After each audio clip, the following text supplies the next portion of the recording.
The fundamental counting principle. This is, as the name suggests, the single most important principle in this entire module, and it really is based on the very simple idea that the word "and" means multiply. The fundamental counting principle is a general way to approach tasks that can be broken into stages. Suppose we can divide a given task into stages. Suppose the first stage can be done in n sub 1 ways, the second way in n sub 2 ways, and so forth.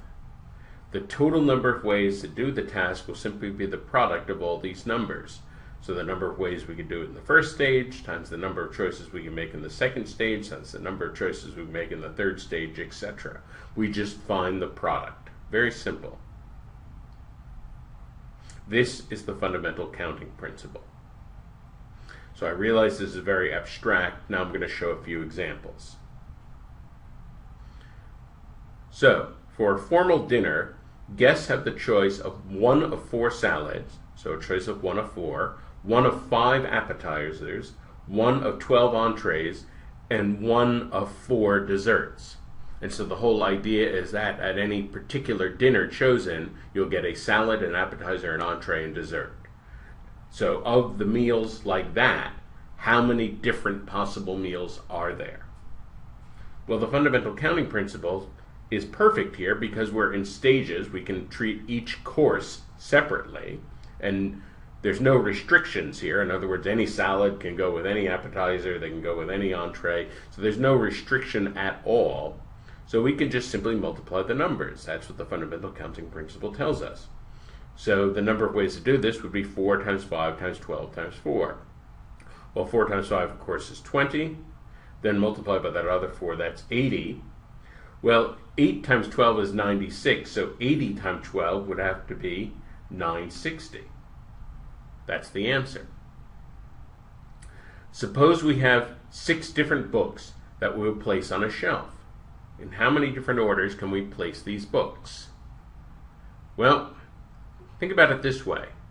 The various places are stages. Stage number 1 is what are we going to put in the first slot. Stage number 2 would be what are we going to put in the second slot, that sort of thing.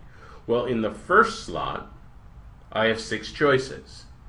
So when I start out, I have 6 books. I could pick up any one and put it in that first slot.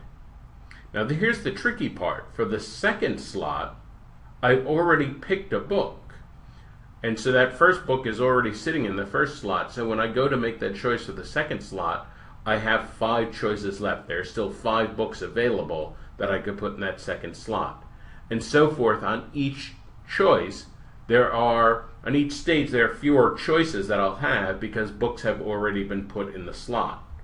So the third book I'll have 4 choices, the second book I'll have 3 choices, the 5th book I'll have 2 choices, and by the time I get to the last book, I'm only going to have 1 choice because 5 books are already going to be in place, and I'm just going to have that one last book, so I really will have no choice at that point.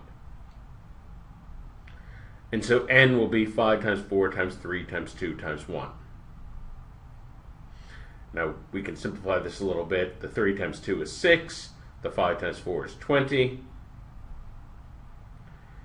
20 times 6 is 120, 6 times 12 is 72, so 6 times 120 is 720.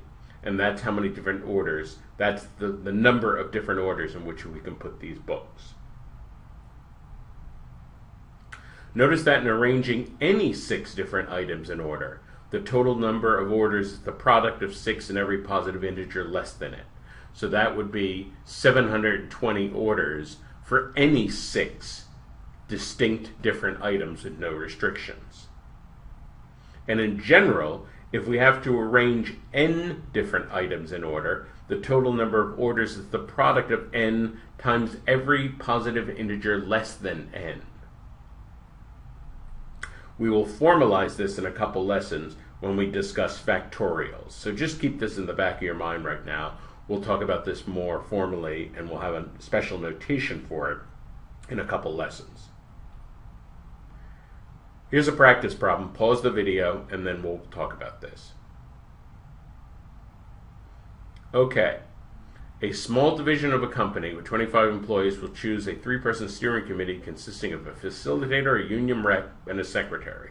So it sounds like 3 different jobs for 3 different people. How many different possible steering committees could be chosen? So it sounds like if Harry is chosen for the facilitator and Sally is chosen for the union rep, that would be different than if Sally is chosen as the facilitator and Harry is chosen as the union rep. So I'll just point out here that the order does matter. If we swap around the people into the different roles, then we have a different steering committee. Well, clearly, if we're picking them at random, for the first choice, for the facilitator, I have 25 choices. Once I pick that person, there are 24 people left I could pick to be the union rep. Once I pick that person also, there are 23 people left for secretary. So now we have to figure out 25 times 24 times 23. Well, that's not too hard. 25 times 24, for this we'll use the doubling and halving principle.